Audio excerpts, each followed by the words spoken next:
మన ప్రభువును ప్రియరక్షకుడైన యేసుక్రీస్తు నామములో ఈ క్రీస్తు పరిచర్య ఛానల్ ద్వారా వాక్యాన్ని వింటున్నటువంటి క్రీస్తు పరిచర్య అనుచరులకును విశ్వాసులకును యావత్ ప్రపంచానికి మన ప్రభు అయిన యేసుక్రీస్తు నామములో మా శుభాభివందన తెలియజేసుకుంటున్నాము. మీరందరూ బాగున్నారా ప్రియులారా? దేవుని కృపలో మీరందరూ ఎదుగుచున్నారని, నిత్యం వాక్యం ధ్యానిస్తూ ఆత్మీయంగా బలపడుతున్నారని విశ్వసిస్తూ మీకు ఒక చిన్న క్షమాపణ ఏంటి అంటే, ఈరోజు టైంకి ఛానల్లో వాక్యం అప్లోడ్ చేయలేకపోయాం. దాని గురించి ఎంతో చింతిస్తూ ఉన్నాం. మేము చాలా ట్రై చేసాం, కానీ మేము అనుకున్న మార్నింగ్ టైంకి వాక్యం అప్లోడ్ కాలేకపోయింది. ఈరోజు మీరు అర్థం చేసుకుంటారు అని ఆశిస్తూ ఈ దిన ధ్యానంలోకి వెళ్దాం ప్రియులారా. నిర్గమకాండము 3వ అధ్యాయము 12వ వచనం కనుక మనం చూసుకున్నట్లయితే, నిశ్చయముగా నేను నీకు తోడై ఉందును. ఈ అంశం మీద వాక్యం ధ్యానించుకునే దానికి ప్రయత్నం చేద్దాం ప్రియులారా. ఐగుప్తు దేశంలో బానిసలుగా ఉన్న ఇశ్రాయేలులను విడిపించడానికి మోషేను ఏర్పరచుకున్న దేవుడు మోషేతో అన్న మాటలేవి. మనం ఒకసారి కనుక మోషే జీవితాన్ని జ్ఞాపకం చేసుకున్నట్లయితే, ఐగుప్తు దేశంలో రాజు కుటుంబానికి చెందిన వ్యక్తిగా పెరిగిన మోషే ఆ దేశంలోని సకల విద్యల్లో ప్రావీణ్యము పొందిన వ్యక్తిగా పెరిగాడు. లోకం ఇచ్చే సకల సౌకర్యాలను, సుఖాలను అన్నిటినీ కూడా అనుభవించిన వ్యక్తి. కానీ ఇక్కడ మనం చూస్తే దేవుని ప్రజలను నడిపించేందుకు రాజభవనంలోని తర్ఫీదు సరిపోదు ప్రియులారా. దేవునికి మోషే ఎడల నిత్యమైన సంకల్పం వేరే ఉంది. ఇశ్రాయేలీలను ఐగుప్తీయుల బందిఖానా నుండి విడిపించాలని, ఆ బానిసత్వ చెరలను నుండి వాళ్ళ ప్రజలను విడిపించాలని దేవుడు సంకల్పించాడు. అంతే తప్ప ఐగుప్తుకి కాబోయే రాజుగా చేయాలనుకోలేదు ప్రియులారా. దేవుడు మోషే పట్ల ఆయన ప్రణాళిక వేరే ఉంది. మనం కూడా గుర్తించాలి ప్రియులారా. మన ఆలోచనలు, మన కోరికలు, మన ప్రణాళికలు మనపై చాలా ఉంటాయి. కానీ మన పట్ల దేవుని చిత్తం మాత్రం వేరే ఉంటుంది. అది ఈరోజు చాలామంది గ్రహించి జీవించాలి. మన జీవితంలో దేవుని చిత్తం ఏమై ఉంది అని గుర్తించి అలాగునే జీవించగలిగితే, ఆయన నడిపింపులో మన జీవితాలని కొనసాగిస్తే మన జీవితంలో ఓటమి అనేది ఉండదు ప్రియులారా. ఎందుకంటే ఆయన ప్రణాళికలు ఎంతో ఉన్నతమైనవి. ఆయన ప్రణాళిక చొప్పున మనం కనుక నడుచుకున్నట్లయితే నిశ్చయంగా ఈరోజు దేవుడు మనకు తోడై ఉంటాడు ప్రియులారా.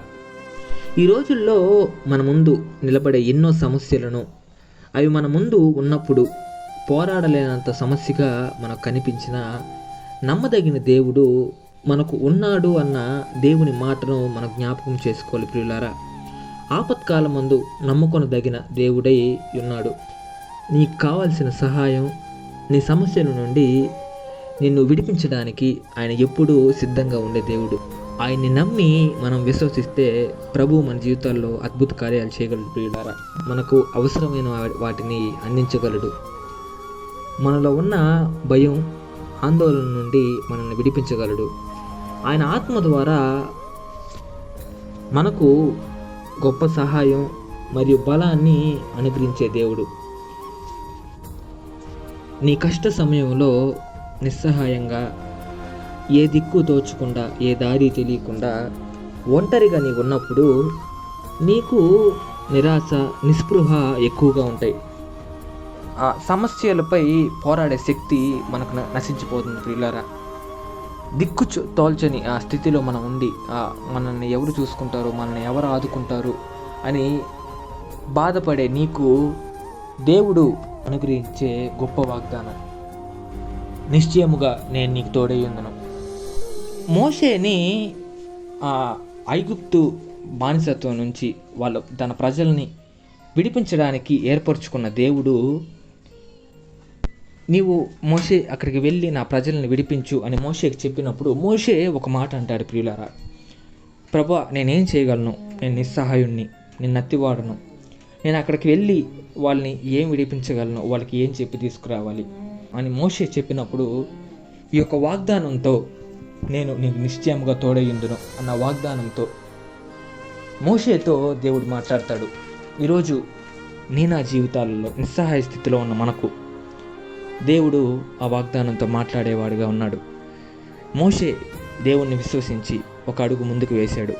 ఈరోజు మన జీవితాల్లో మనం దేవుణ్ణి నమ్మి విశ్వసించి మన అడుగు దేవుని వైపు వేయగలమా? మనం ఒకసారి పరిశీలించుకోవాలి ప్రియులారా. మనం ఏమి చేయలేని స్థితిలో ఉన్న ప్రతిసారి దేవుని వాగ్దానాలతో మనం బలపడాలి. మోషేలాగా విశ్వాసాన్ని కనపరిచి దేవుని వైపు అడుగేస్తున్న సమయంలో అపవాది మనల్ని శోధిస్తూ ఉంటాడు. ఎలా అంటే, ఇంక మీదట నీ జీవితం అయిపోయింది, ఇంక నువ్వు దేనికి పనికిరావు అని మనల్ని కృంగదీస్తూ ఉంటాడు. ప్రియులారా, భయపడకండి ప్రియులారా. నీ జీవితంలో ఎటువంటి కష్టాలున్నా, నష్టాలున్నా, భయాలున్నా, నీవు ఎటువంటి స్థితిలో ఉన్నప్పటికీ దేవుడు నాకు తోడై ఉన్నాడు అని నీవు గ్రహించి జీవించాలి. షడ్రకు, మెషక్, అబేద్నెగోకి తోడై ఉన్న దేవుడు ఈరోజు మన జీవితాల్లో మనకు తోడై ఉంటాడు ప్రియులారా. నిరీక్షణకు ఆధారం లేదు అని ఎప్పుడు అనుకోకండి ప్రియులారా. భయపడకండి. దేవుని యందు మనం నమ్మిక ఉంచాలి ప్రియులారా. ఉంచితే ఆయన మనకు తప్పక తోడై ఉంటాడు. ఆయనపై మనం ఆనుకొని, ఆయనపై మనం ఆధారపడి జీవించినప్పుడు మన జీవితాల్లో అన్ని విజయాలే ప్రియులారా. మోషేకి తోడై ఉన్న దేవుడు ఈరోజు నా జీవితాల్లో కూడా తోడై ఉండి కాపాడి నడిపించునుగాక. ఆమెన్. ప్రార్థన. ప్రేమగల మహిమగల మా దేవుడా, మా రక్షక, వేతరములో ఒక మేలును కనికరమును చూపించి దేవుడా, అత్యున్నతుడా, ఉన్నతుడా, ఉన్నవాడు దేవా, నీకే వందనాలు, స్తుతులు చెల్లించుకుంటున్నాం నా తండ్రి. నాయనా, గడిచిన కాలం అంతట్లో నీ మమ్మల్ని కాపాడిన రీతిలోకే నీకు స్తుతులు చెల్లించుకుంటున్నాం నా తండ్రి. ఈరోజు మేము ధ్యానించుకున్న రీతిగా నా తండ్రి, మోషేకి ఎలాగ తోడై ఉండి మోషేని నడిపించావో అలాగున మా కుటుంబాలని మమ్మల్ని నడిపించమని వేడుకుంటున్నాం నా తండ్రి. మీ యొక్క విశ్వాసాన్ని మాకు అనుగ్రహించమని, నిత్యం మాకు నీవు తోడై ఉండి నీ సహాయాన్ని మాకు అనుగ్రహించమని వేడుకుంటున్నాం నా తండ్రి. అదేవిధంగా ఎవరైతే నా తండ్రి నీ వైపు చూస్తూ కన్నీటి ప్రార్థన చేస్తున్నారో నా తండ్రి, వాళ్ళ అవసరతల నిమిత్తం వాళ్ళు ప్రతి అవసరతను తీర్చి ఆ కుటుంబాన్ని తోడై ఉండమని వేడుకుంటున్నాం నా తండ్రి. ఈ క్రీస్తు పరిచర్య ఛానల్ని ఇంత ఆశీర్వదించేందుకు నీకు స్తుతులు చెల్లించుకుంటూ, బిడ్డలందరి జీవితాల్లో ఏ కష్టాలు ఉన్నాయో నాకైతే తెలియదు నా తండ్రి. ప్రతి ఒక్క కష్టాన్ని ఎరిగి ఉన్న దేవుడివి, సమస్తం ఎరిగి ఉన్న దేవుడు నా తండ్రి.